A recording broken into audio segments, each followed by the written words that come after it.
The issue is.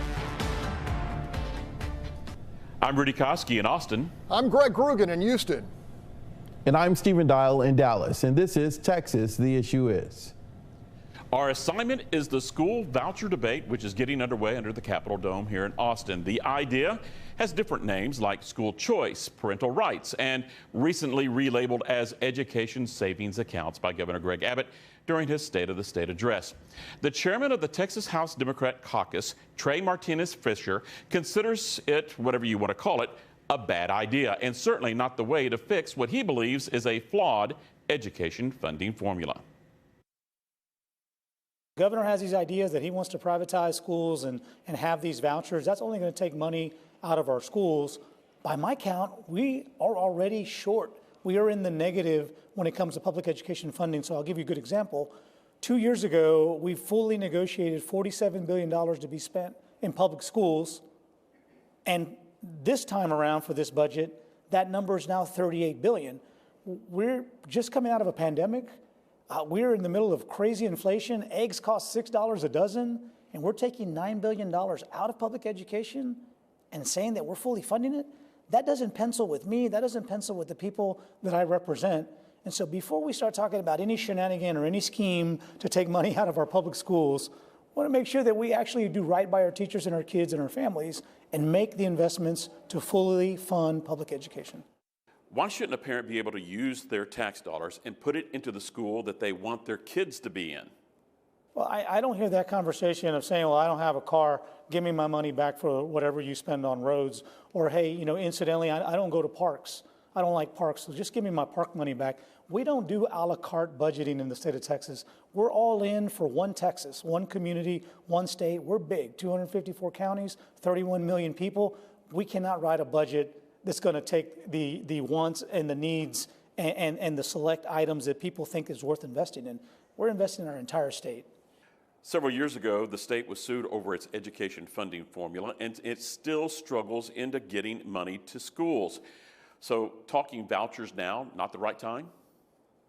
You and I have been here a long time. We were here when $5.4 billion left the school system, and some say that that money has never fully come back.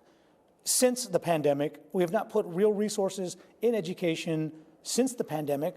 And so, look, let's face it, I'm not going to have a debate about taking more money out of schools when we have an introduced budget that's already taken $9 billion out. When you say fully funded, what does that mean? Sure. I think this. I think we look across the country and we see what the average cost is to educate people across this country. I think Texas is towards the bottom, right? So I think we need to look at our basic allotment and adjust those dollars for inflation. But we're still using the same metrics to invest in our schools. We wouldn't do that in our business. We certainly wouldn't do that in investing in our home, our most prized asset. We're willing to work, be pragmatic, roll up our sleeves, and be realistic. But this session, like none other, we have a seat at the table and we have a few additional chairs. In the Democratic response to the State of the State, it seemed like you opened the door to some negotiations regarding vouchers. Is there room for some give and take? I will say this. I will say that there is nothing to talk about until we fund our schools, until we have a commitment from our public schools. I've said this also. We have $59 billion sitting up here in our checking and savings account. And for the life of me, if these wonderful ideas are so great, why is the governor choosing to take that money out of an existing commitment when we have new revenue sitting on the sidelines? So to me, it tells me it's more about vouchers and savings accounts. It's more about potentially hurting schools. And I think that when it comes to that, we have to have our elbows up all the time, and we need to know those details. And our job is pretty fundamental. And you walk around this building, school children, they don't have lobbyists up here. They don't have special interests, knocking on our doors.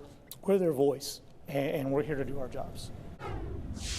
The Texas trio is back. My word earlier was shenanigan because of the accusations of fuzzy math that this voucher debate is bringing. Chairman Martinez Fisher said an education voucher program is like someone wanting a tax opt-out for things like parks and roads. Do your legislative contacts buy that comparison? I don't think so. And I say that because technically the parent isn't opting out. They're still paying taxes and they're still paying for education. It's just in a different field. Now, I'm a product of private school education, kindergarten through 12th grade in the state of Georgia.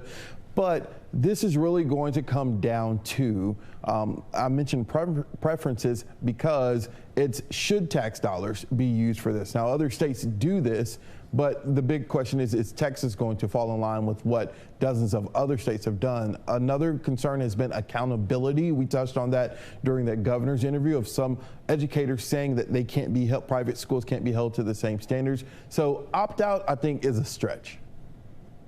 Greg, the state Senate in 2017 passed an education savings account bill, but it died in the House. The chairman now essentially said, provide more education funding, then maybe we can talk. Is that mixed messaging? Is that a trap?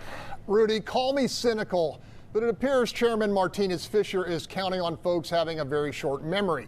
As in 2019, when the legislature increased public ed spending at least $6 billion, as in 2021, when lawmakers again increased the public ed budget substantially.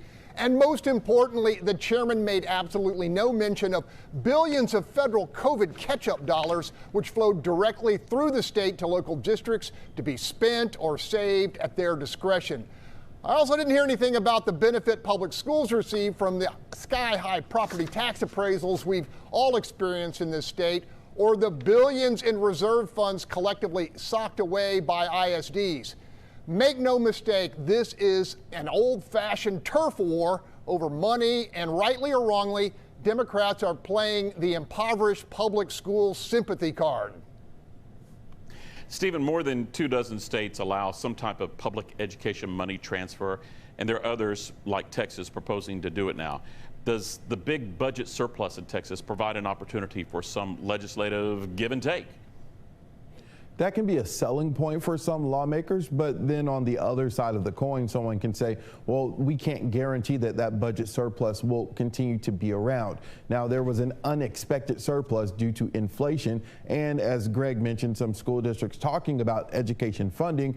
Some of those same educators and superintendents are saying that while money has increased for public education, it's not taking into account inflation. Now, that's a different conversation for another day, but I don't think the surplus will be a good selling point for lawmakers because that surplus may not always be there. It's a huge surplus, but of course, there are other agencies and topics and things that people are pushing for that wants a piece of that pie as well. Greg, with that said, it seems to me passage in the House may hinge on another big word, accountability. Stephen mentioned that just a moment ago, and how that's written into the legislation. You agree with that?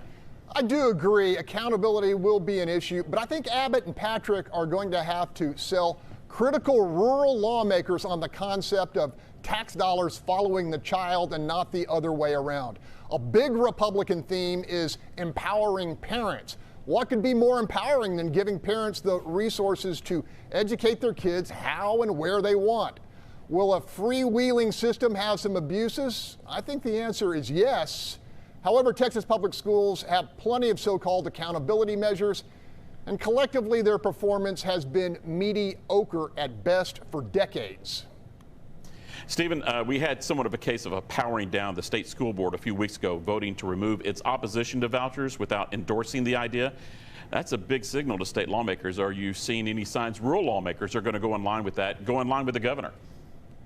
Well, look at it. Governor Abbott has been on the road. You would think he's running for re-election. He just won re-election. He's making a road trip going to rural communities. He came to Corsicana, Texas. He's going to other rural communities making his pitch. Those rural locations have all been private Christian schools. It's something that to look out for, but he's making his campaign. I think it's going to take some time for us to really flesh out and see if it's going to stick with rural Republican lawmakers. All right, guys, we're going to wrap this one up. To see this interview or any of our other past interviews, go to our station's YouTube page. And continue the conversation with us on social media. Next week on Texas The Issue Is, we look at a bipartisan issue. I talked to Dallas State Representative Rafael Anchia about a proposal to tighten the penalty for violators who have ankle monitors, and it's a bipartisan issue that has support in the Senate from a Republican in Houston.